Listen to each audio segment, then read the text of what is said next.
move impedance setting. Okay, so how about for phi and theta here? So phi, right, is actually, you see, is the impedance angles, the line that we want to protect, whereby the theta here is the move setting angle. So usually we'll use the transmissions line angles. Why?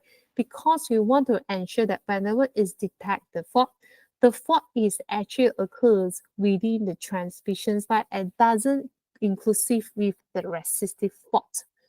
All right. So now you might wonder how actually I can get these, the equations here. So let's go back to these diagrams here. All right. So this is the K line. This is the transmissions line impedance. So you can see, right, it's actually appear as the right triangles with 90-degree here.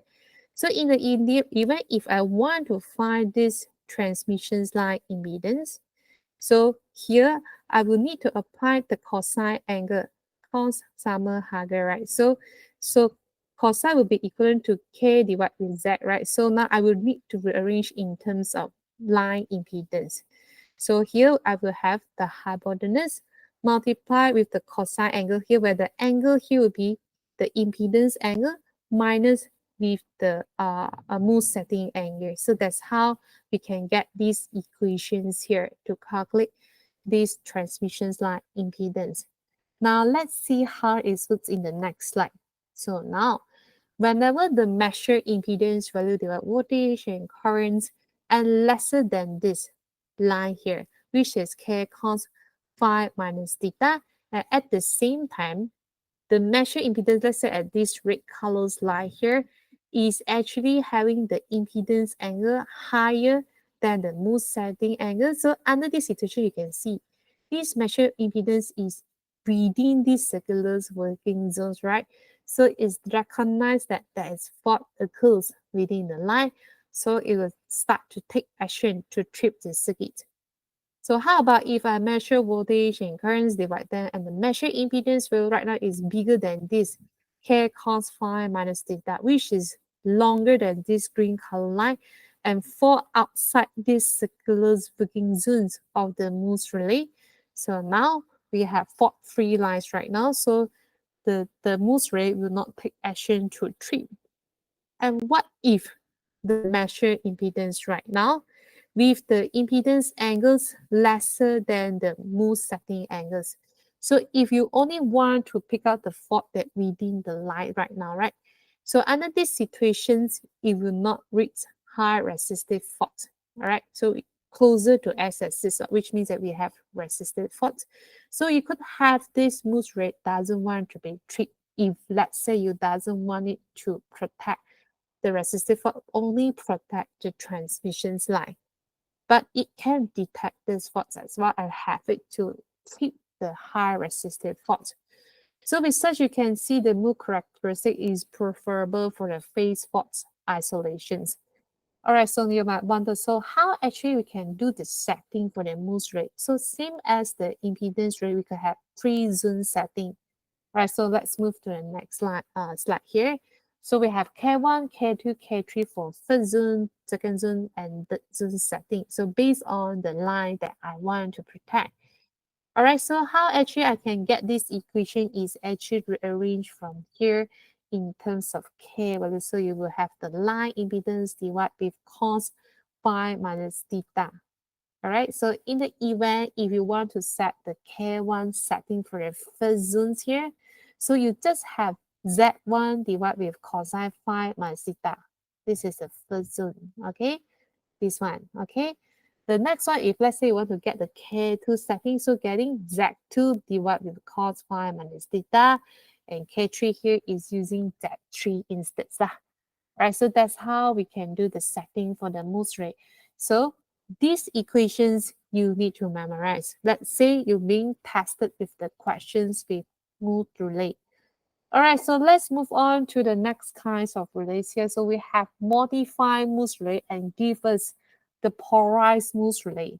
So for this polarized move relays, right, it has additional signal known as polarized voltage other than using voltage and current value to detect the fault positions. Okay, Remember, the voltage is being measured from voltage transformer and it will send to the restraining coil. And current here will give to the operating coil so that we can get the operating torque and see the balance between these two, whether there is a fault occurs or not within the system. So for this polarized smooth relays, right, is being having the advantages as the least types of relay being affected by the resistive fault. Why? Because it can cover largest of impedance fault that might fall outside the circular working zones of the ordinary smooth relay. So how actually we can do this is by having the circular working zones of the smooth relay shift much more to the right hand side, and this could be clearly seen by referring to the figures at the bottom. All right, so let's say this is RX diagram and this is the line I want to protect, and the line is with the impedance of 80 ohms. Okay, so this is the Moose relay. So what happens? I have resistive fault and it causes the measured resultant impedance value outside these circular working zones of the Moose relay. So for example, the measured values right now is 100 ohm. So under these situations, the Moose relay will not work to trip this fault. All right. So how actually I can solve this? Which is by shift this entire working zones here much more to the right hand side. So now you can see it's covering this 110 ohm as well due to the resistive forcing as we are protecting the same line at 80 ohm. So that basically is the advantages of this polarized smooth relay. So moving on here, regardless, we have polarized smooth relay or the smooth relay, right? It has these advantages whereby it's inherently come with directional feature. So which means that it will only trip for those fault that locate in front of it. We call it as a fault, but not the reverse fault that position behind it. So the reasons why is because of its circular working zone is actually at the first quadrant of the RX diagram, but not the third and the fourth quadrant. So for example, let's use these examples here to further understand this.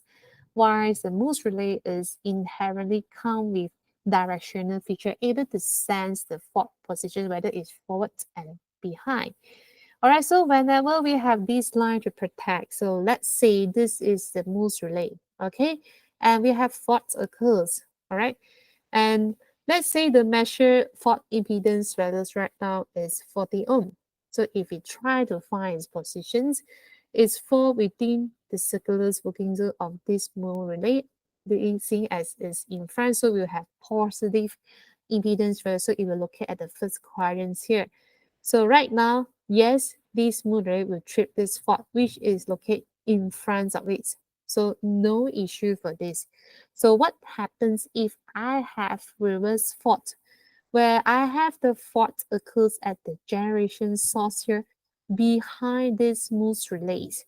So let's say we measure the fault impedance value. The value is actually 10 ohms seen by this smooth relay behind, which means that we will have negative impedance. So this fault impedance of 10 ohm will be located at the third quadrant of this RX diagram.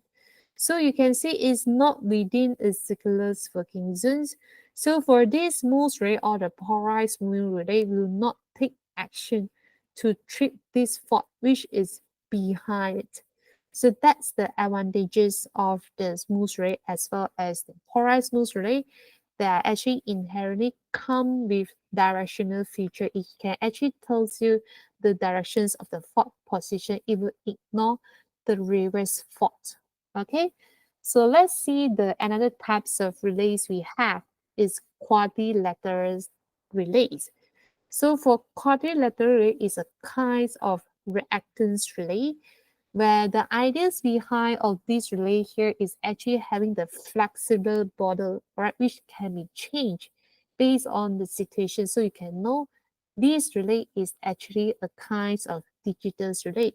So in such a case, the working area can actually change to accommodate much more different fault situations, such as the earth fault or the resistive fault that are having the last resistance values. Right, so this property is very popular for fault protection, I should say. Why? Because whenever we have resisted faults, we're expecting to have large resistance value. All right. So now let's see how does this quadrilaterals relate looks like. So suppose I have four occurs here with the measured impedance laid outside the working areas of this quadrilaterals relay. So this shape of the relay can actually change, I mean for the working area, by spreading it much more to the right hand side. So with such a case, it can sense the faults right now. So the circuit will actually trip. So that is the quadrilateral relay. So we will only focus on these different types of relay. And now let's move to the last topics here. Okay, we will start to see what is the possible problem faced whenever we are implementing the distance protections. So the first one, actually, we have talked about this. Other than mousse relay or the polarized mousse relays, another types of distance relay like impedance relay, reactance relay that actually doesn't come with directional feature. So which means that it unable to identify whether this is forward fault or reverse fault. So in such a case, it will treat both fault situation, which is either in front or behind it. So we will lose in terms of selectivity. So to further explain this, let's check out the diagrams here. So now let's say this is a line we want to protect, all right? And we are implementing the impedance relays, all right? With circular working zones centralized at the origin of the RX diagrams. All right, so let's say I have four circles here, and the fault impedance I measured is 50 ohms. So now in front it's right. So it will occur with positive impedance value at the first quadrant. So you can see this fault is actually fall within its circular working zone. So it will take action to trip this fault. So this one is okay because it's fault. All right. But what happens? We have this scenario where we have a generation source problems right now. And the fault impedance measure is actually 10 ohm. Behind this impedance ratio, it will be appear as negative impedance value at the quadrants here. So seeing as this circular working zone able to cover this 10 ohm fault impedance as well. So in such a case, this impedance relay unable to tell the difference. So it able to sense both forward faults and reverse faults. So it will treat the reverse faults as well. So that's how the relay lost in terms of selectivity, right? Because it's not only tripping the forward fault. So how actually we can solve these problems? Let's say we are using the impedance relay, but not the mousse relay. All right, so we need to use these relay together with directional relay. So the one that able to send the faults on it. So what happens right now? The reverse fault will be ignored. Why? Because instead of one circular working zone, it's being cut into half. So we only have first and second quarter for working areas of this distance relay. So let's see what happens right now. Why is being ignoring the reverse faults right now if we are using the directional relay? So remember we have the reverse fault. The fault is no issue, but reverse fault with the measured impedance of 10 ohm, and this is actually for at the third quadrant here. So this is not covering in between these two regions here, the first and second quadrants of this working areas of this impedance racing as it's being cut by the directions relay. So it will not look for those faults that locate behind the relays right now. So that's how we solve the issue. So let's say this is reactance relay, right? So we will have a horizontal line like this. So you see that the rectangular area here is actually covering the third and quadrant relays, right? So we can also solve the problems by using the same approach, cut up the third and fourth quadrants operations regions for the reactance relays. All right, so that is the first issue we might found for the distance protections. Okay, we have another problems for the distance measurements here is actually coming from the fault resistance. So during the time if we have fault occurs like short circuit situations, actually there's arc form at the 40 point, right? And under this situation, the distance relay might unable to recognize that it's a fault right now. Why? Because the total impedance seen by it is actually much more bigger. So it will be inclusive the line impedance add with the fault impedance right now. So this fault resistance will cause additional impedance coming from the ground due to the arc. So it will top up the impedance value. So right now, the total impedance will fall outside the working areas of the relay. So which means that even though we have fault occurs, this relay doesn't work. So we have underreaching situations for a distance relay. So to further explain this, so let's check out the diagrams here. So let's say this is a line I want to protect with the impedance of 100 ohms. And right now I'm using the impedance relay. So it has the circular working zone here. So let's say the line protect I have 100% coverage. So I set it at 100 ohm for example. All right, so what happens if I have faults occurs here? So short circuit to ground. Right, so due to this short circuit to ground, I have the arcing up here. So I have the fault resistance of 20 ohm. So which means that because of short circuit to ground situations, if I divide the voltage and currents right now, the impedance value will be 120 ohms right now. So which means that it will fall outside these circular working zones of this impedance relay. So even though I have fault, all right, but because of the measured impedance value is higher, so it will not trip. So this is a very bad situation. So again, the fault resistance occurs between the phase to the ground due to the arc form at the 40 point. And this situation is very serious, especially we have short circuit to ground situations. Why? Because right now the fault impedance will inclusive of the resistance of the arc from the 40 point, the tower footing resistance, as well as the resistance of the ground. But what if I have face-to-face fault or I have the line-to-line fault? Right now, the fault impedance is only coming from the arc resistance, right? Which is much more smaller. We doesn't need to consider this. So the total measured impedance is actually much more lower for the face-to-face fault. All right, so now let's see how does the fault resistance impact the distance relay under these two case scenario. One is short transmissions line, another one is long transmissions line. Okay, so whenever I have short transmissions line, very obvious that since the line length is long, the radius that I set for the circular working zone of the impedance value will be impedance relay will be much smaller. So let's say I have fault occurs and I measure the fault impedance value. This fault impedance will be low as well because short transmissions line. So under these situations, if I want to consider the arc resistance at the 40 point, you will notice that the value is actually comparable with the fault impedance. So as a result, if you sum them up together, the total impedance seen by this impedance relays right now is much more bigger than the radius of the working zones of this impedance relay. So under these situations, fault resistance will cause this impedance relay doesn't work for a short transmissions line. But what about if I have the same situations but occur for long transmissions line instead? So if you have long transmissions line using the impedance relay, obviously that the radius is set is much more bigger right now.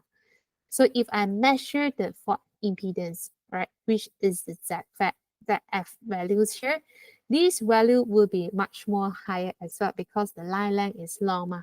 But these situations will cause the arc resistance become not comparable as comparing to the fault impedance. So which means that the arc resistance can be ignored. Why? Because if we sum them up, right, the total impedance still within the operation zones of this impedance relay. So from these two cases, right, we can say that the effect of the fault resistance is appear mostly for the short transmissions line. So it will cause the relay doesn't work. All right, but for long transmission line, no issue. Why? Still within its operations regions. All right, so now at the same time, because of the fault resistance, it will also cause the voltage measured by the relay shift as well. So it's no longer at the line voltage, so it will shift to here due to the fault resistance.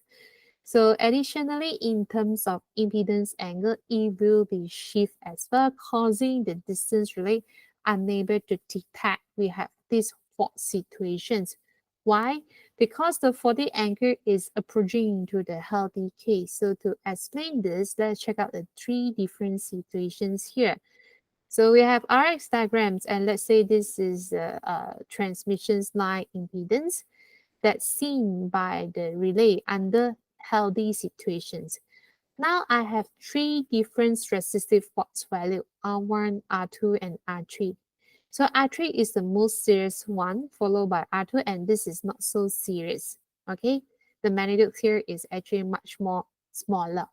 So you can see, right, whenever the earth resistance value or fault resistance value increase, right, you found that the impedance angles is actually getting smaller, which is closer to the impedance angle under healthy situations. So that's why the relay unable to sense there's a fault because it's very close to the healthy case. All right, so now let's see how does this fault resistance affect the performance of different kinds of relay. Let's say we're using impedance relay, move relay, and the reactance relay as well. So let's consider for the impedance relay first. Okay, so now this is the RX diagram. Its circular working zone is actually represented by this orange colors regions. So it has been set to be up to O to B in this case. But what happens, I have the fault resistance, all right? And it causing the measure impedance up to this point here. So instead of OB, the impedance values right now due to the fault resistance is at this point, OC. So it's very obvious that we have under-reaching phenomena for this impedance rate. Why? Because for outside is regions, right? So it will not treat due to this fault resistance. So what we can do to solve this problem, obviously we need to do the change for the working areas here. So in terms of, instead of detect up to O to B, it have to change up to O to A instead with its bigger circular working zone here, then only it will able to pick up this fault. Okay, but how about if I'm using the smooth relay instead? So this is the protections areas for the smooth relay, which has been marked with Y here. Okay, so now same conditions if I have fault resistance, it causing the measure impedance here. So you can see, right, this moves relay able to pick up this resistive fault, right? So which means that we doesn't do any modification to this, move relay will actually look for the fault resistance. So usually we will have this move relay to pick up these situations for the long distance of transmissions line. All right, so how about if I'm using reactance relay instead? So one of the advantages of reactance relay, right, is doesn't affect by the fault resistance, right? Why? Because it's only work based on the line reactance value to be protected. So to further see this, let's check out the diagrams here. So this is actually the tripping regions of the reactance relay. So it has been set with this at the pickup reactance value.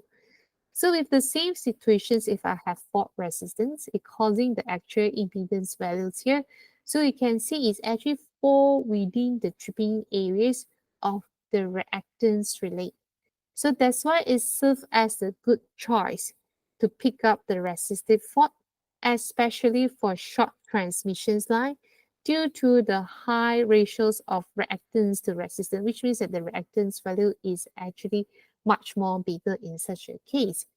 So in the event if I have long transmissions line as being demonstrated by using these two cases here, remember, So for long transmissions line, the fault resistance can actually be ignored.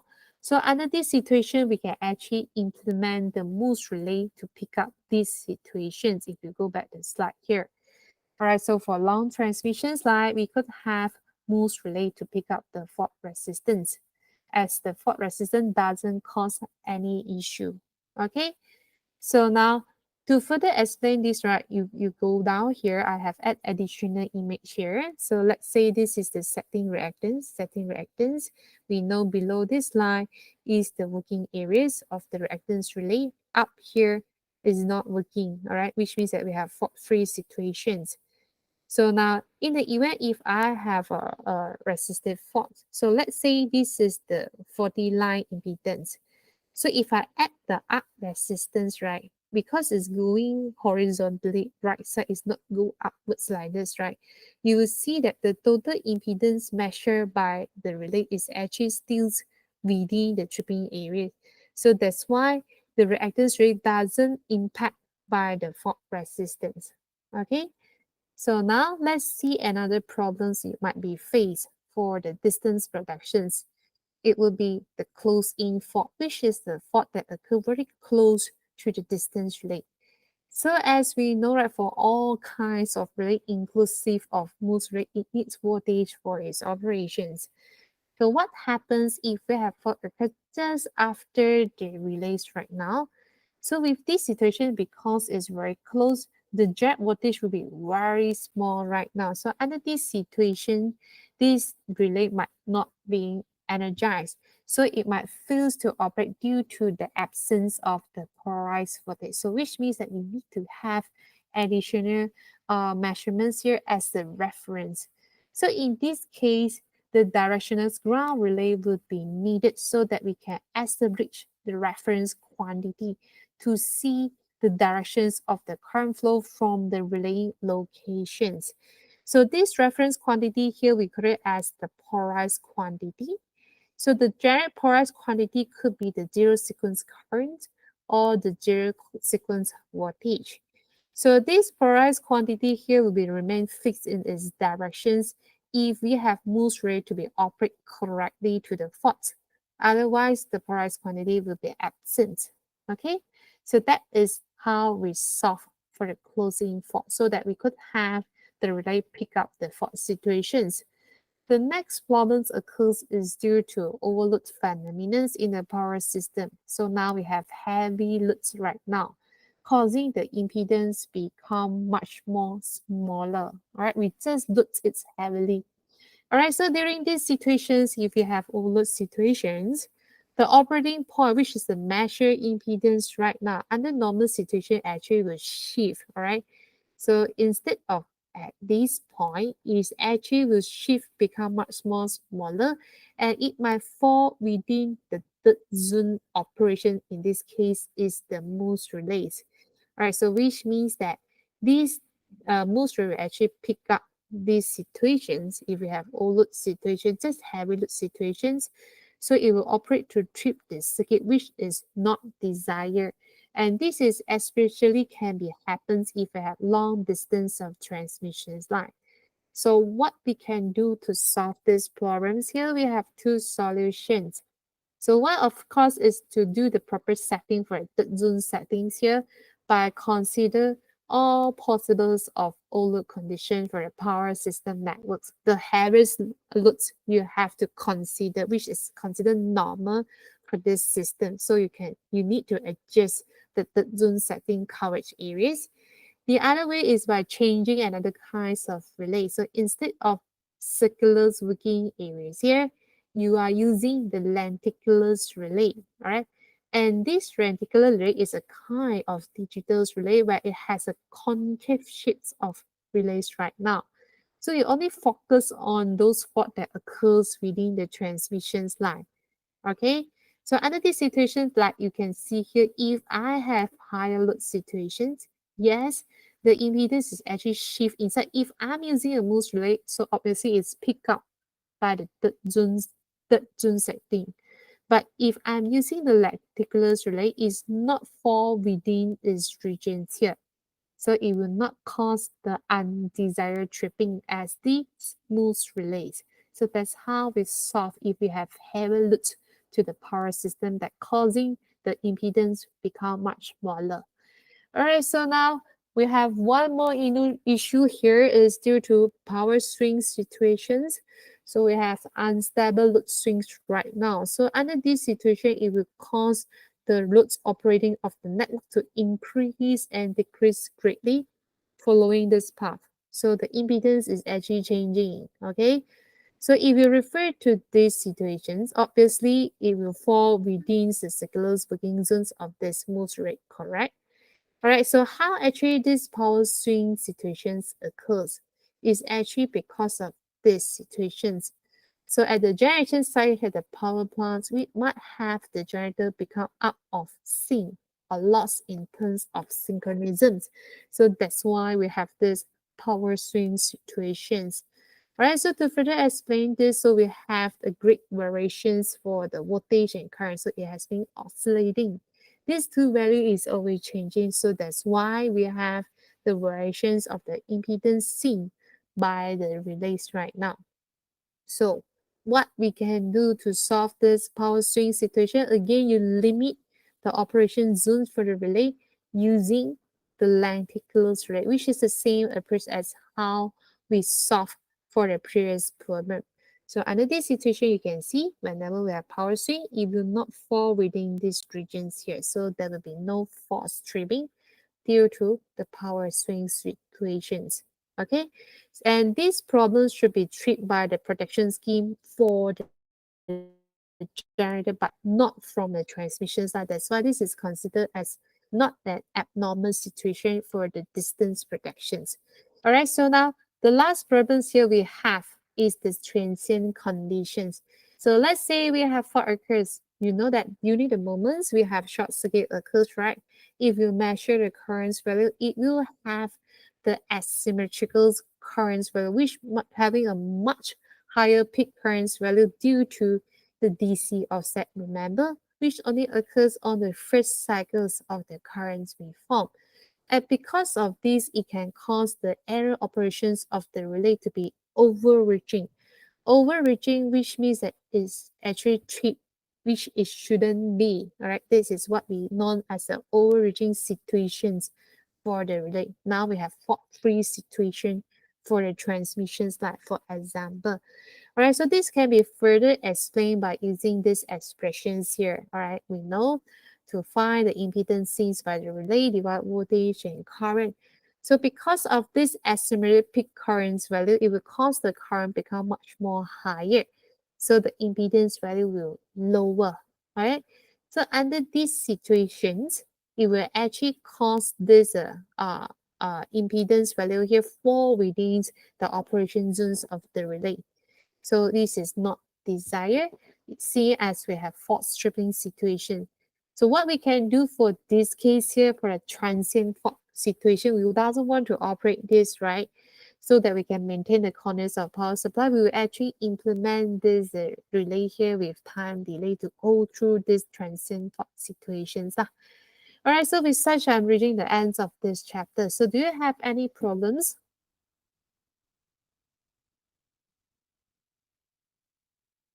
So seeing as no response, I will count to five. If okay, thanks for response. So thanks for your attention. So for your information, right? So this Wednesday we are having class for the tutorial. So please come to campus, yeah, to attend for class. That is the replacement for last week, seeing as we have Raya, right? So if you have no questions, so that's it for the days. And thanks for your attention and see you on this Wednesday.